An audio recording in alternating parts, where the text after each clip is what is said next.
มื้อนี้วันหยุดสิพาพี่น้องลองเดินเข้าไปในซอยบางแบก110สิพาพี่น้องเข้าไปเบิ่งชุมชนและไปเจอคลองบางเสือกหนังพาไปชมบรรยากาศริมคลองเข้าไปเบิ่งแล้วรู้สึกร่มรื่นดี เหมาะกับการนั่งพักผ่อน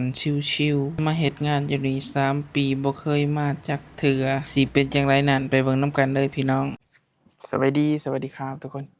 วันนี้เช้าวันหยุดเนาะวันจันทร์ที่17เฮาก็สิไปซักผ้านะทุกคนไปปั่นผ้าเนื่องจากว่าเป็นมื้อวันหยุดก็เลยต้องไปปั่นแต่ตอนนี้เหรียญยังบ่พอเนาะเพราะว่าปั่นผ้ามัน30บาท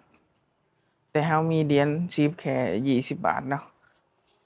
แค่20บาทเฮาเลยว่าสิไปแลกเหรียญก่อนแต่ก่อนอื่นเฮาต้องเอาผ้าไปใส่ถังไว้ก่อนเนาะหลังจากนั้นเฮาไปแลกเหรียญมาแล้วเฮาก็สิไปหยอดปั่นผ้าเนาะ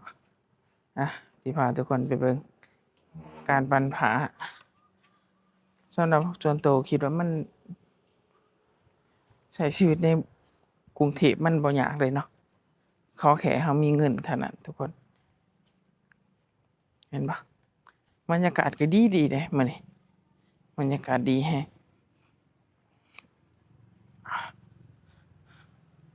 ปั่นผ้าก็สิบ่ไปไกลดอก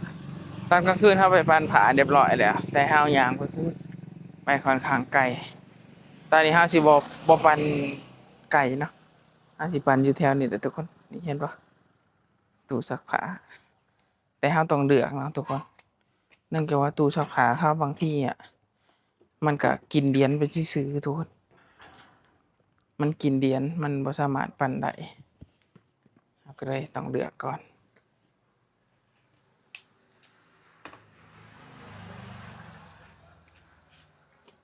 เราต้องเช็กว่า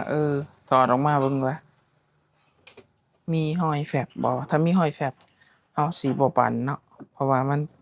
เป็นของคนเก่าเขาที่มาปั่นแล้วมันกินเหรียญไปแล้วมันบ่สามารถทำงานได้ก็เลยต้องเบิ่งก่อนมันเป็นบางทีซื่อๆแล้วทุกคน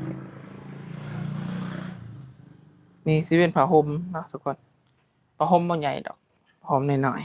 ๆปกติก็เอามาปั่นบ่อยๆอยู่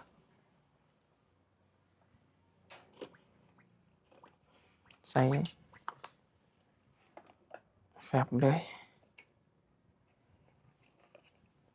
ใส่ไปเลยนะทุกคนปึ๊บหลังจากนั้นเราก็สิไปเอาอันนี้ก่อนทุกคนไปแลกเหรียญก่อนเนาะไปขอแลกเหรียญนำยายก่อนสิไปแลกเราก็ต้องซื้อของนำเพิ่นเนาะบ่แม่นหยังดอกถ้าไปแลกนำเพิ่นซื่อๆแล้วเราเกรงใจไปซื้อของนำเพิ่นร้านยายนี่เราเป็นร้านประจำที่เราอ่าซื้อของบรรยากาศทุกคน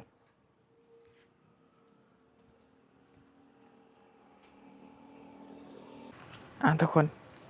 เฮาไปแลกเหรียญนำเพิ่นมาเรียบร้อยแล้วเฮาไปซื้อกาแฟเพิ่นมานำเด้นี่กาแฟกระป๋องเนื่องจากว่าถ้าเฮาบ่ซื้อเฮาก็เกรงใจเนาะเพราะว่าเฮาไปแลกซื่อๆก็แลกได้อยู่ดอกแต่แบบเฮาเกรงใจเพิ่นเนาะเฮาก็เลยแลกเหรียญนำเพิ่นมาเฮาก็สิไปหยอดตู้ก็ได้เนาะเป็นมื้อวันหยุดทุกคนเดี๋ยวก็สิพาทุกคนย่างเลาะในซอยนี่แหละบ่ได้ไปไสไกลดอก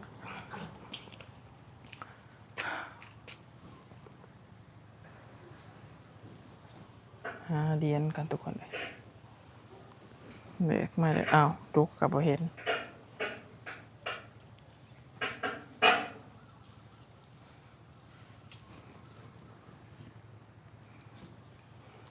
เรียบร้อยเด้อ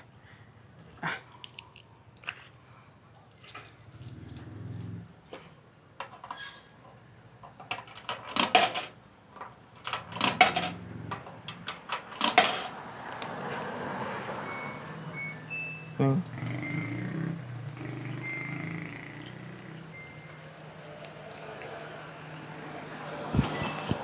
ใส่เวลาไปประมาณ63นาทีเนาะถ้าเฮาก็สิเอาน้ำยาขึ้นไปเก็บก่อนเพราะเฮาก็พักอยู่กับนี่เองทุกคน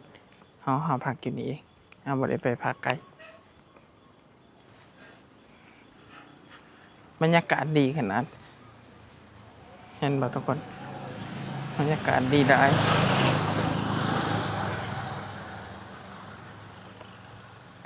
ถ้าเฮามาแลกเรียนนะเพิ่นแต่บ่ซื้อของซอยเพิ่นเฮาก็รู้สึกเกรงใจก็เลยซื้อกระป๋องกาแฟกระป๋อง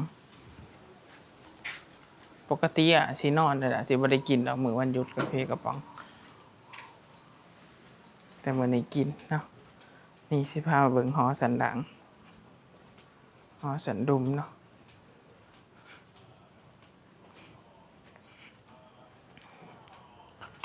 หอ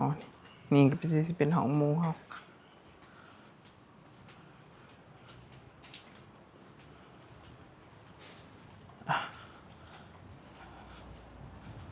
เดือนละ 2,100 เดือนละ 2,200 เนาะอยู่ห้องดุมแต่ห้องเทิงห้องเฮาหั่น 2,100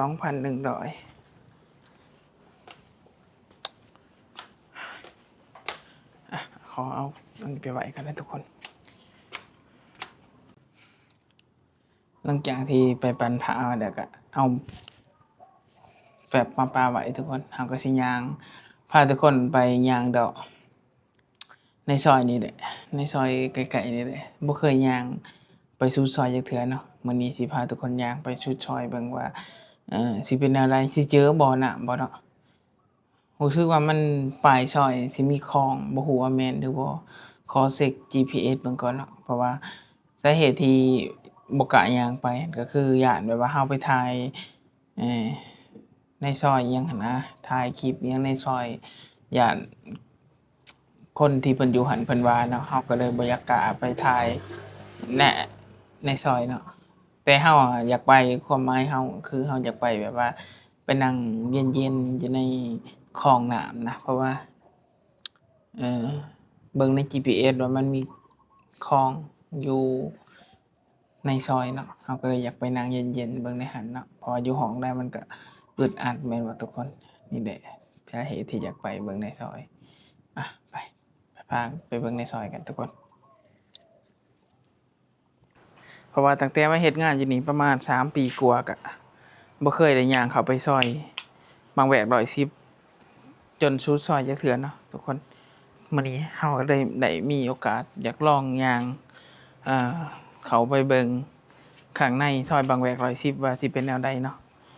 ได้ยินเขาว่าสุดซอยบางแวก110นี่มันสิมีคลองน้ำเป็นคลองบางเสือกหนังเนาะชื่อคลองบางเสือกหนังก็เลยอยากไปนั่งเบิ่งเย็นแล้วก็ไปนั่งชมวิวอากาศเย็นๆเนาะเพราะว่าบ่อนใดมีน้ำนี่อากาศสิเย็นเนาะเพราะว่าเวลาวันหยุดยามใดเฮาบ่เคยได้ออกจากห้องบ่เคยได้ไปเอ่อนั่งบ่อนใดที่มันสงบเย็นๆจักเทื่อเนาะก็เลยมื้อนี้อยากลองไปเบิ่งถ้ามันมีสถานที่ให้เฮานั่งเย็นๆแล้ววันหยุดเฮาก็สิพาแฟนเฮาไปนั่งเบิ่งไปนั่งพักผ่อนแถวนั้นเนาะไปเบิ่งกันได้ว่าสิเป็นจังไดอันนี้หมอนข้างเฮาเอามาถิ้มเนาะแต่บ่อยากถิ้มลงถังขยะเนื่องจากว่าบางที่มันยังดีอยู่ทุกคนมันยังดีอยู่บางทีมันสิมีคนใดบ้านเข้ามาเก็บขยะเผื่อเขาอยากเอาไปใช้เนาะก็เลยห้อยไว้จังซี่ก่อนเพราะว่าเฮาเคยถิ้มรองเท้าอิหยังนี่เขาสิมาเก็บเอาเนาะเฮาก็เลยบ่ได้ถิ้มลงถังขยะเพราะว่าถังขยะมันเปื้อนทุกคนนี่บรรยากาศตอนเที่ยงก็สิเป็นประมาณนี้ในใจก็อยากย่างเข้าไปอยู่ทุกคนแต่ย้านแบบว่าย่างเข้าไปเวลาเฮาถ่ายคลิปอิหยังนี่ย้านเขาว่าเนาะไปเฮาสิลองบ่ถ่ายคลิปเบิ่งนะทุกคนเฮาสิย่างไปซื่อๆ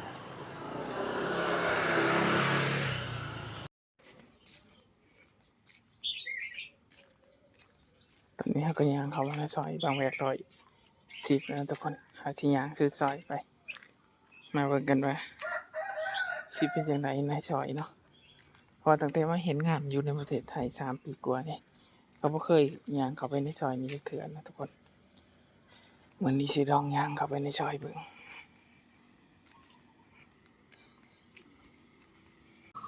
มีทุกคนตอนนี้เราก็มาอยู่ในซอยบางแวกดอย10แล้วสุดซอยเนาะนี่สิเป็นคลองบางเสือกหนังคลองบางเสือกหนังนี่มีแม่น้ำเนาะเพราะว่าตั้งแต่มาเฮ็ดงานในประเทศไทย3 ปีนี่ก็บ่เคยมานั่งหรือว่าย่างเข้ามาในซอยจนสุดซอยขนาดนี้เนาะบ่เคยจักเทื่อนะทุกคนบรรยากาศรู้สึกว่าบรรยากาศเย็นดีมันอยู่กับไปว่ามันมีน้ำแล้วก็มีปลาเนาะมีปลานี่ก็สิในนี่ก็สิเป็นปลาเนาะเป็นสวนเขาเห็นบ่ทุกคนสวนเขาก็ถือว่าอากาศดีเนาะมันเพราะว่าเราบ่ค่อยได้เห็นปกติอะสิมีเรือนะทุกคนเรือเขาสิแล่นกายแท้นี่เดี๋ยวบางทีก็สิถ้าย่างสอดไปได้อะอยากย่างไปวัดมะพร้าวเตี้ยเนาะย่างไปในอันนี้วัดมะพร้าวเตี้ยแต่น่าสิบ่มีทางลัดไปฮอดพุ่นดอกทุกคน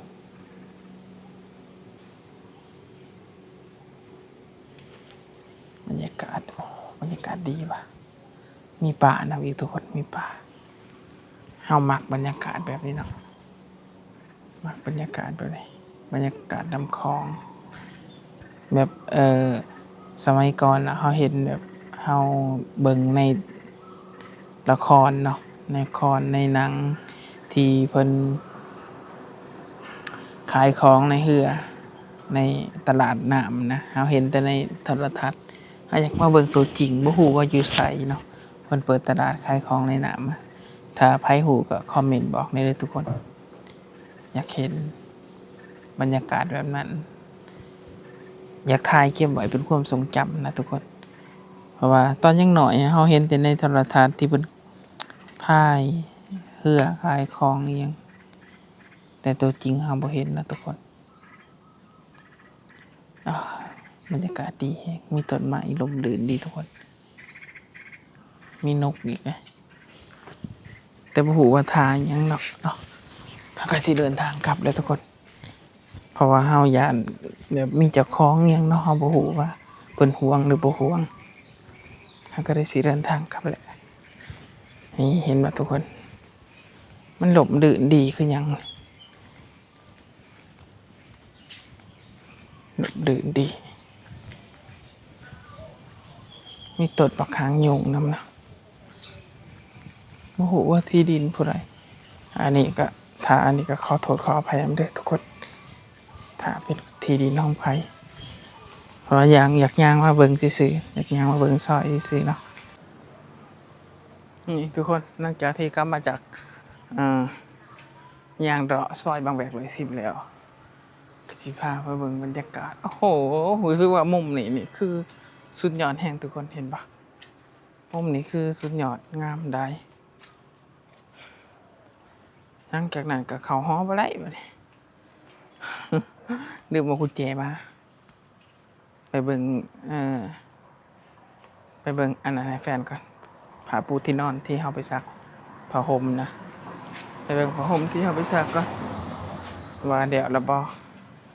หรือว่าเป็นจังไดเนาะถ้าได้แล้วก็บ่สามารถเอาได้คือเก่าเพราะว่า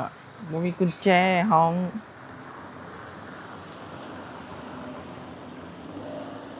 แล้วก็บ่สามารถเอาได้เพราะว่าบ่มีกุญแจห้องจ้ามาเบิ่งได้แล้วบ่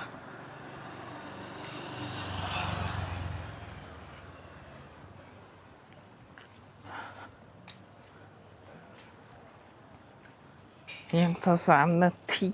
จ้ายัง23 นาทีไปเลาะต่อทุกคนตอนนี้เราก็อยู่ที่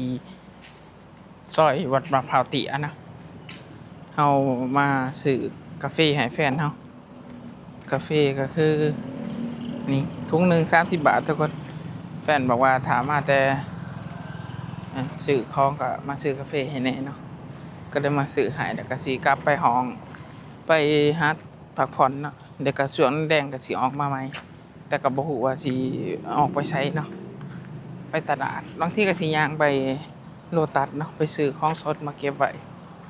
แบบวันธรรมดาเราก็เลยสิเอาของสดเราไปกินเนาะทุกคนทุกคนไปเอาผ้าห่มมาเด้อหลังจากที่เราเอาผ้าห่มไปซักแต่เอาผ้าห่มมากะรู้สึกว่าคือฝนสิตกนี่รู้สึกคือฝนสิตกบ่ฮู้ว่าตากผ้าห่มมันสิแห้งจักบ่เนาะ คือสิเป็นประมาณนี้แหละเวลาซักผ้า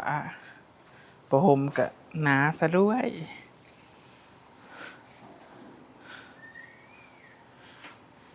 เบิด30 บาททุกคนซักผ้าห่มมานี่